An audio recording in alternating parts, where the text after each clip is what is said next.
The idea of the white savior complex is much more damaging to people of color than overt racism.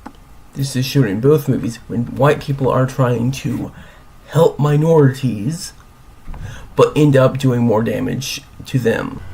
While at first it may seem like it's not happening in modern day America, it actually is, and it is our moral responsibility to stop it. The movies I'll be talking about in this video are The Rabbit-Proof Fence and The Second Mother. Both movies which show strong themes of racism and oppression.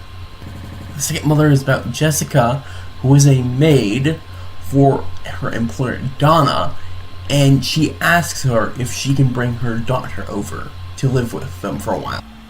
Donna says, of course, you were like part of the family, and V is allowed to come into the house. However, she realizes how badly her mother has been treated, having to live in an unsafe environment, not being able to get into the pool or even sit down to eat. It is obvious that Donna believes that her simply giving these people work is all that they deserve, and wants to avoid appearing racist by being supposedly generous. This is a selfish aspect of benevolent racism, which is using this image of not being racist to boost one's own prestige and make one feel better. However, it usually isn't backed up by much, and it can be more damaging than just someone being racist, especially if the people who are working under this person actually believe it. The quote shows this by pretending that she is partly family while treating her completely different. The Rabbit-Proof Fence is about 3 girls who are taken away from their parents because of the plans of one Mr. Neville, who they call Mr. Devil, who wants to take people who are half white and half native Australian and put them into white society by taking them away from their parents and putting them into residential schools. While the kids escape and make it back home, this movie is disturbing because he didn't want to do this for his status or anything. He wanted to do this because he believed it was the right thing to do. While the kids escape and make it back home, this movie is disturbing because he didn't want to do this for his status or anything. He wanted to do this because he believed it was the right thing to do. An excellent example of how chilling this is the scene when they are being taken away, and despite the screaming of the parents and the children, the person who's taking them away's only response is, "I have the papers right here. You have no say in it."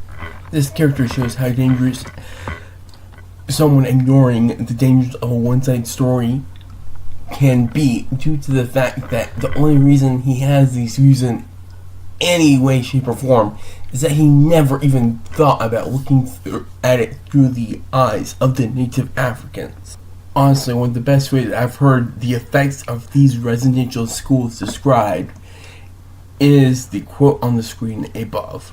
Honestly, one of the best ways to accurately describe the effect these residential schools had on the indigenous peoples is on the quote. Both movies had an average amount of graphics, and they had many shots, including shots where the person of color was looking up to the white person, which just exemplified how much of a power gap there was in this relationship. Due to how hard it is to be so blatantly racist in first world countries these days, most Americans will probably think that this does not apply to them. However, there are ways that we, or more accurately our government, have the white savior complex.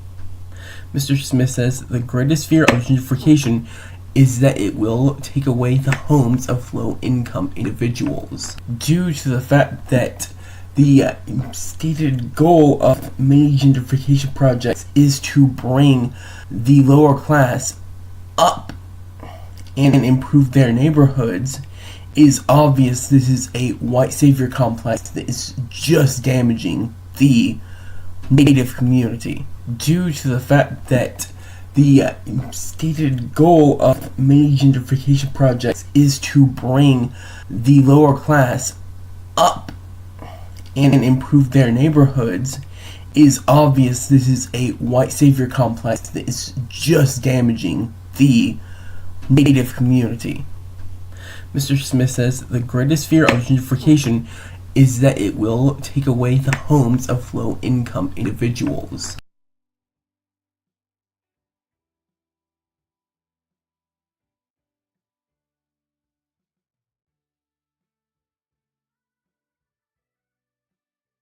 Due to the fact that the stated goal of many gentrification projects is to bring the lower class up and improve their neighborhoods, is obvious this is a white savior complex that is just damaging the native community.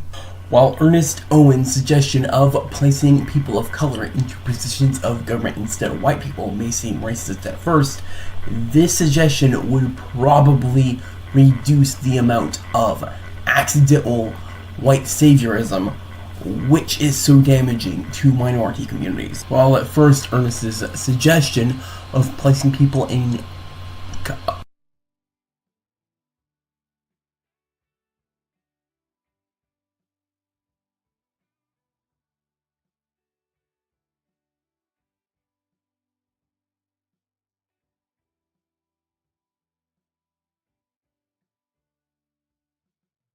While it might not seem like it at first, a white savior complex can do major damage to minority communities and should be stopped as soon as possible, probably by putting people of color into power so they could fight off this white savior complex.